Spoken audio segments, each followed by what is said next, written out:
ராம் ராம். ஜெய ஜெய சங்கர. ஹர ஹர சங்கர். ஸ்ரீ குருபியோ நம. குருவருள் இல்லையேல் திருவருள் இல்லை.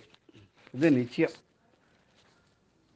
நமக்கு முக்தி கிடைக்கணும்னா ஞானம் வேணும். ஞானத்துக்கு வழிகாட்டுறது பக்தி. பக்தி மாத்திரம் வந்துவிட்டா ஞானம் வருமா? ஞானம் வராத முக்தி உண்டான்னா ரொம்ப சந்தேகம்தான். அது ரொம்ப ரொம்ப ரேராக சில பேர் பிறவிலேயே ஞானிகளாக இருந்து அவள் முக்தி அடையிறதுங்கிறது ஒரு பெரிய ஆச்சரியமான விஷயம். அது மாதிரி நடந்திருக்கா அப்படின்னு கேட்டாக்க ரொம்ப ரேர் தான். ஒரு சமயத்தில்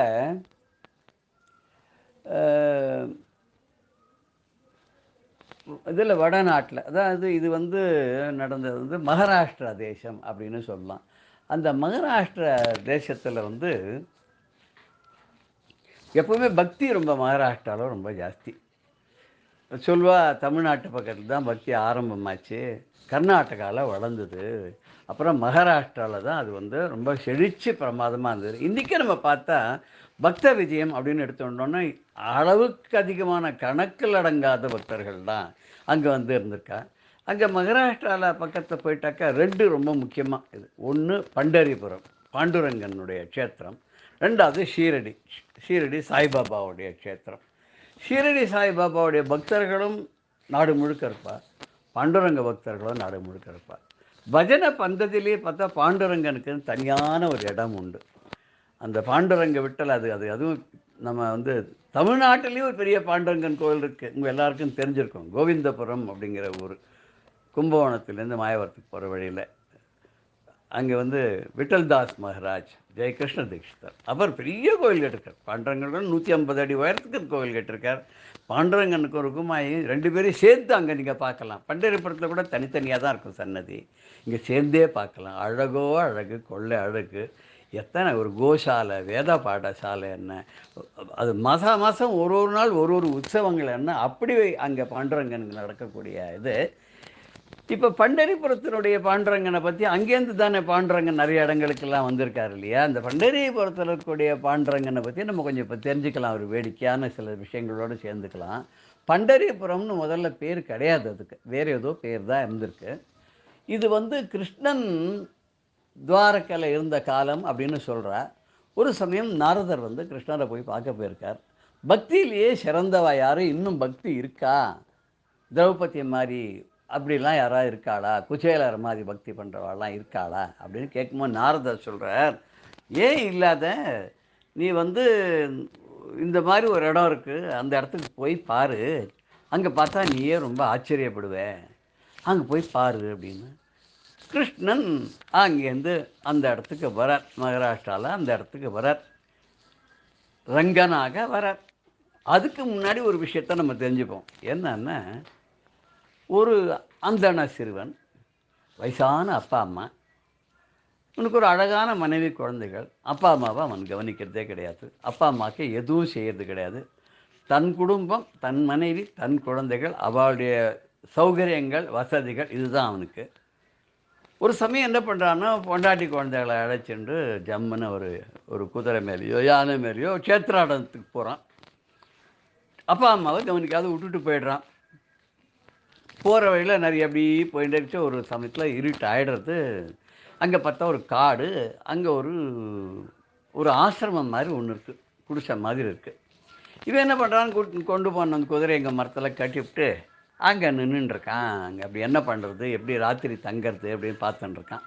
அந்த குடியில் போய் யார் இருக்கான்னு பார்த்து அங்கே வேணா ராத்திரி தங்கிறதுக்கு இடம் கேட்கலாமா அப்படின்னு நினச்சிட்டு இருக்கும்போது, காலங்காத்தால் மறுநாள் ராத்திரிலாம் அப்படி பொழுது போய்டுறது. மறுநாள் காலங்காத்தால் ஒரு 4 மணிக்கு ரொம்ப அதிகோரமாக 3 பெண்மணிகள் அந்த ஆசிரமத்துக்குள்ளே நுழையிறா. உள்ளே போகிறா.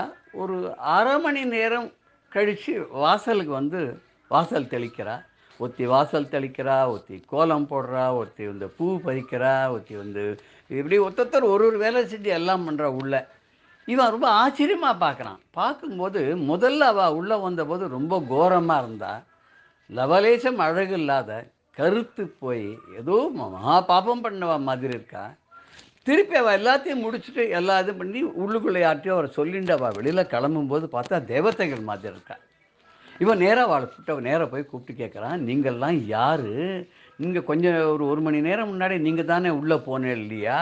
இப்போ நீங்கள் திரும்பி வரலே, போகும்போது பார்க்கும்போது பயங்கரமான ரூபத்தோடு நீங்கள் வந்து கோரமாக ராட்சசிகள் மாதிரி வந்தேலே, இப்போ இப்படி இவ்வளோ தேஜஸ்விகளாக நீங்கள்லாம் வந்து ரொம்ப அழகாக இருக்கலே, தேவதைகள் மாதிரி ஜொலிக்கிறளே, என்ன சமாச்சாரம் அப்படின்னு கேட்டோடனே உள்ளுக்குள்ளே ஒரு முனிவர் இருக்கார். நாங்கள் போய் அவருக்கு தினம் அவரை தரிசனம் பண்ணி அவருக்கு சுஷ்ரூஷை பண்ணி அவருக்கு வேண்டிய பணிவிடைகள்லாம் முடித்து கொண்டு அவருடைய ஆசிரமத்தை பெருக்கி கூட்டி மூழ்கி கோலம் போட்டு அவருக்கு வேண்டிய புஷ்பங்கள் பூஜைக்கு வேண்டியதெல்லாம் பண்ணி கொடுத்து அவருக்கு வேண்டிய நைவேத்தியத்துக்கான சாமான்லாம் கொடுத்துட்டு வரோம். ஆமாம், கொடுத்துட்டு வந்ததுனால என்ன ஆகுதுன்னு, நாங்கள் வரும்போது எப்படி வந்தோமோ அந்த கோர ஸ்வரூபம் அப்படியே மறைஞ்சு போயிடும். நாங்கள் யார் 3 பேரும் அப்படின்னு கேட்டால், நாங்கள் கங்கை, யமுனை, சரஸ்வதியினுடைய தேவதைகள், அதி தேவதைகள். எங்களில் வந்து எல்லாரும் ஸ்நானம் பண்ணி அவ பாவத்தை எங்ககிட்ட கொடுத்துட்டு போயிடுறதுனால தான் எங்களுக்கு இந்த மாதிரி கோர ஸ்வரூபம் ஆகிடுது.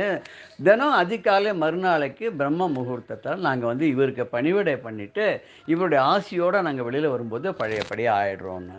அப்படி என்ன இவருக்கு மகிமை அப்படின்னு கேட்குற இந்த பிரம்மச்சாரி, இந்த இந்த குடும்பஸ்தன். அவள் சொல்கிறா, அவர் தினம் அப்பா அம்மாவுக்கு பணிவிடை பண்ணுறார், வேறு எதுவுமே பண்ணுறது கிடையாது. காத்தால் எழுந்து அப்பா அம்மாவுக்கு வேண்டிய சுஷ்ரூஷைகளை பண்ணி அவளை குளிப்பாட்டி அவளுக்கு வேண்டியதெல்லாம் செஞ்சு, அவள் குருடு வேறப்பா, அவன் கண்ணு தெரியாது, அவளுக்கு வேண்டிய சுஷ்ரூஷைகள்லாம் பண்ணி அவருக்கு அத்தனை பணிவிடை பண்ணுறதுனால அதுவே ஒரு பெரிய தபஸாக போயிடுது. அவரை வந்து தரிசனம் பண்ணாலே எங்களுக்கு இந்த மாதிரி ஆகிடுதோன்னா இவனும் போய் அவரை தரிசனம் பண்ணுறான், அவருடைய அனுகிரகம் கிடைக்கிறது. அவர் சொல்கிறார், உலகத்தில் வந்து அப்பா அம்மாவை மிஞ்சின தெய்வம் கிடையாது, தந்தை சொல் மிக்க மந்திரம் இல்லை, தாயிற் சிறந்தது ஒரு கோவிலும் இல்லைன்னு அப்பா அம்மாவை பணிஞ்சாலே பகவான் நமக்கு அருள் பண்ணுறதுக்கு காத்துட்டுருப்பான். நான் எங்கள் அப்பா அம்மாவுக்கு சேவை பண்ணுறதுனால பணிவிடை பண்ணுறதுனால தான் எனக்கு வந்து பகவான் வந்து இப்படி ஒரு அருள் பண்ணியிருக்கான். இவாள்லாம் வந்து என்னை வந்து பார்க்குற மாதிரி நீயும் போய் உங்கள் அப்பா அம்மாவுக்கு பணிவிடை பண்ணுன்னு சொன்ன உடனே இவனுக்கு புத்தி வந்துடுத்து, குரு அருள் கிடச்சிடுத்து. உடனே நேர க்ஷேத்ராடம்லாம் ஒன்றும் வேண்டாம், நேர ஊருக்கே திரும்பி போனான். அப்பா அம்மாவையும் நல்லா கவனிக்க ஆரம்பித்தான். அப்பா அம்மாவை காலங்காத்தால் எழுப்புறது, அவளை குளிப்பாட்டி விடுறது, அவளுக்கு வேண்டிய ஆகாரங்களை பண்ணி கொடுக்கறது, அத்தனையும் செஞ்சிடுறான். இதை தான் பார்க்கறதுக்கு கிருஷ்ணனை அனுப்பிச்சார் நாரதர். கிருஷ்ணன் வந்தா அது உள்ளுக்குள்ளே குடிசைக்குள்ளேருந்து வெளியில் தண்ணியெல்லாம் வெளியில் வந்துட்டுருக்கு. அதாவது அந்த அந்த பையன் பேர், அவன் பேர் புண்டலீகன் பேர். அவன் அப்பா அம்மாவுக்கு சுஷ்ரூஷை பண்ணி காலெல்லாம் அலம்பி உடம்பெல்லாம் தொடச்சி விட்டு எல்லாம் பண்ணுறாங்க. அந்த தண்ணியெல்லாம் வெளியில் வந்துட்டுருக்கு. பாண்டுரங்கன் அங்கே வந்து நிற்கிறார். வந்து நிற்கிறார். அவன் ஒன்றும் யாரும் கவனிக்கிறதாவே இல்லை. இவர் கூப்பிட்றார், புண்டலீகா அப்படின்னு கூப்பிட்றார். அவன் கவனிக்கலை. திருப்பி மறுபடியும், புண்டலீகா நான் 1 மணி நேரமாக காத்துட்டுருக்கேன்ப்பா உன்னை பார்க்க. அவன் சொல்கிறான், யாராக இருந்தாலும் வெளியில் காத்துட்டுருங்கோ, அப்பா அம்மாவுக்கு செய்ய வேண்டிய சேவைகளை முடிச்ச அப்புறம் தான் என்னால் வர முடியும், வெளியில் அது வரைக்கும் வர முடியாதுன்னு விடுறான். கிருஷ்ணன் போனவர் வரலையேன்னு சொல்லி ருக்மணியை சேர்ந்து தேடின்னு வந்து விட்றாளாம் அந்த இடத்துக்கு.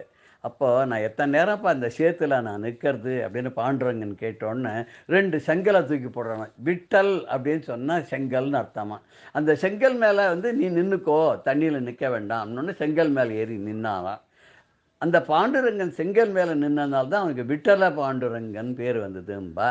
நான் மாத்திரம் இல்லைப்பா, என் சம்சாரமும் வந்திருக்கா, அவளுக்கும் ஒரு வழி பண்ணு, அவளுக்கும் 2 செங்கலை தூக்கி போட்டானான், அவளும் வந்து நின்னாலாம். இப்போ விட்டலன் புரந்தர விட்டலனும் பாண்டுரங்கனான விட்டலனும் ருக்குமாயும் 2 செங்கல் வாங்கி நின்றுந்தா. இவன் அப்பா அம்மாவுக்கு செய்ய வேண்டிய சுஷ்ரூஷைகள் எல்லாத்தையும் முடிச்சுட்டு வந்துட்டு என்ன வேணும் உனக்கு அப்படின்னு கேட்டான். அவர் கேட்டார், என்ன இப்படி பண்ணிட்டு இருக்கேன், அப்பா அம்மாவுக்கு பணிவிடை பண்ணிட்டு இருக்கேன். ஆமாம், எனக்கு குருநாதர் எனக்கு சொன்னார், அப்பா அம்மாவுக்கு நீ வந்து சுஷ்ரூஷை பண்ணாலே போகிறோம், பகவான் உன்னை தேடின்னு வருவான்னு. நான் தான்ப்பா பாண்டுரங்கன் உன்னை தேடின்னு வந்திருக்கேன், நீ உன்னோட அப்பா அம்மாவுக்கு பண்ணுற சுஷ்ரூஷை மகிழ்ந்து போய் நாரதர் சொல்ல கேட்டு நான் வந்திருக்கேன், உனக்கு என்ன வேணும் கேளுன்னா. எனக்கு எதுவுமே வேண்டாம், அப்பா அம்மா சேவையே எனக்கு போகிறோம், இதை நான் ஒழுங்காக செஞ்சு அவள் சந்தோஷமாக இருந்தால் அதுவே போகிறோம்.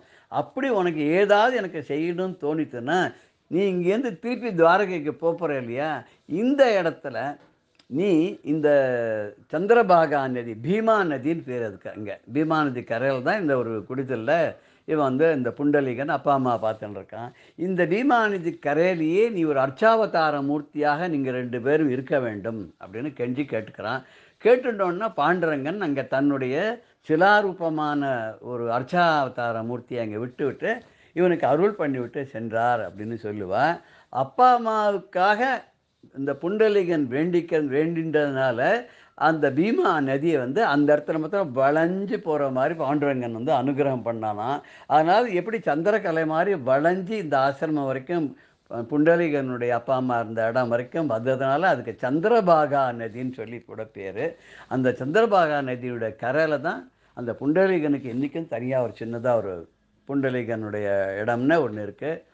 பாண்டுரங்கன் கோவிலும் அந்த கரையிலேயே சந்திரபாகா நதி கரையிலேயே இருக்குது. அங்கேயே நாமதேவர் அங்கே சித்தியான இடமும் அங்கே இருக்குது.